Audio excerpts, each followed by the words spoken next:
กับผลงานเสียงเพลงที่ว่าหลายๆท่านโทรขอกันเข้ามาวางกี้นี่แต่ว่าบางเพลงก็ยังบ่ทันได้เปิดเทื่อเนาะเป็นว่าระยะต่อไปเขาจะเปิดให้เนาะเพลงที่ว่าบ่ทันได้เปิดในระยะนี้จ้าแล้วตอนนี้เฮาก็พร้อมที่จะรับสายทุกๆท่านโทรกันเข้ามาขอเพลงแบบนี้เนาะนั่นแล้วเนาะตอนนี้ก็อยู่หน้าไมค์กันแล้วดิเนาะเป็น9 โมงตรงแล้วดิ9 โมง00โอ้ยเป็นเลขนามยามดีเพิ่นบอกว่าบังเอิญตอนแนมไปเห็น9 โมง00เนาะ9 โมงตรงแหละเจ้าเมื่อกี้ก็มีสายโทรเข้ามา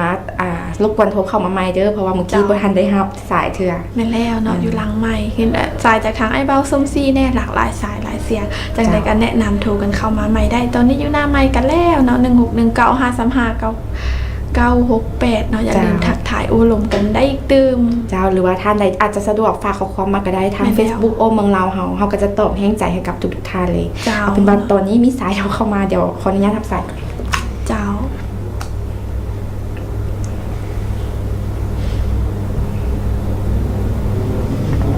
สบายดีอันนี้เป็นปุ้มปุ้ยเด้อกับสาววอนเจ้าสบายดี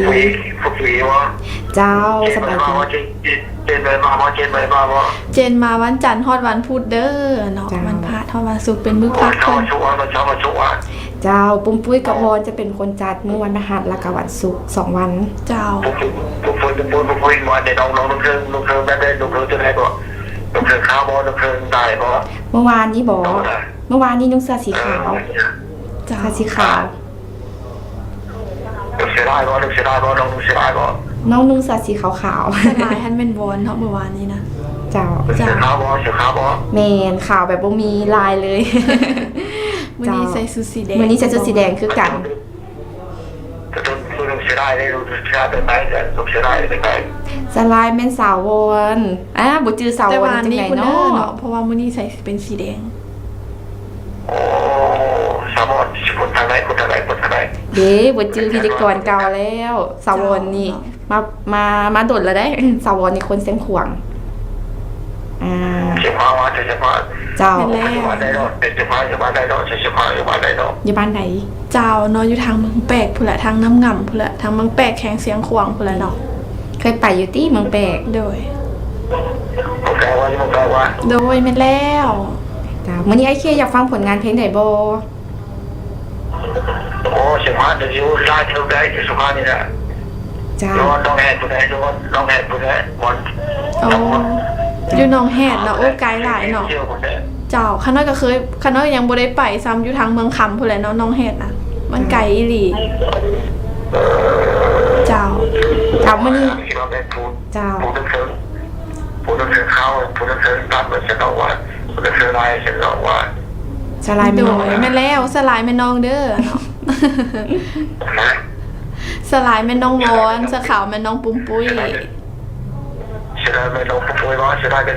บ่บ่แม่นสลายแม่น้องวอนเจ้ามื้อนี้ไอ้เคอยากฟังเพลงหยังเนาะตัวเก่าเลยเจ้กุหลาบปักเซ่กุหลาบปักเซ่คือเก่าเดี๋ยวมอบให้กันแล้วกันเนาะเจ้าเอาผลงานเพลงเดี่ยวเตี้ยเคเอาผลงานเพลงเดี่ยวบ่เนาะเดี๋ยวเอาเป็นผลงานเพลงเจ้าเคเดี๋ยวจะหน่อยเดี๋ยวมอบให้ได้เคเด้อเจ้าเดี๋ยวสิเปิดเพลงม่วนๆให้ขอร้องจะมาขอร้องน้องเคยมื้อนี้นะน้องเคยแบบใดสีแดงคือกันหมดทั้ง2คนเลยเนาะสีแดงเลยมื้อนี้มาในชุดสีแดงเจ้ามาในชุดสีแดงเจ้าเจ้าโอเคแต่เสียงพอเราฟังเนาะโดย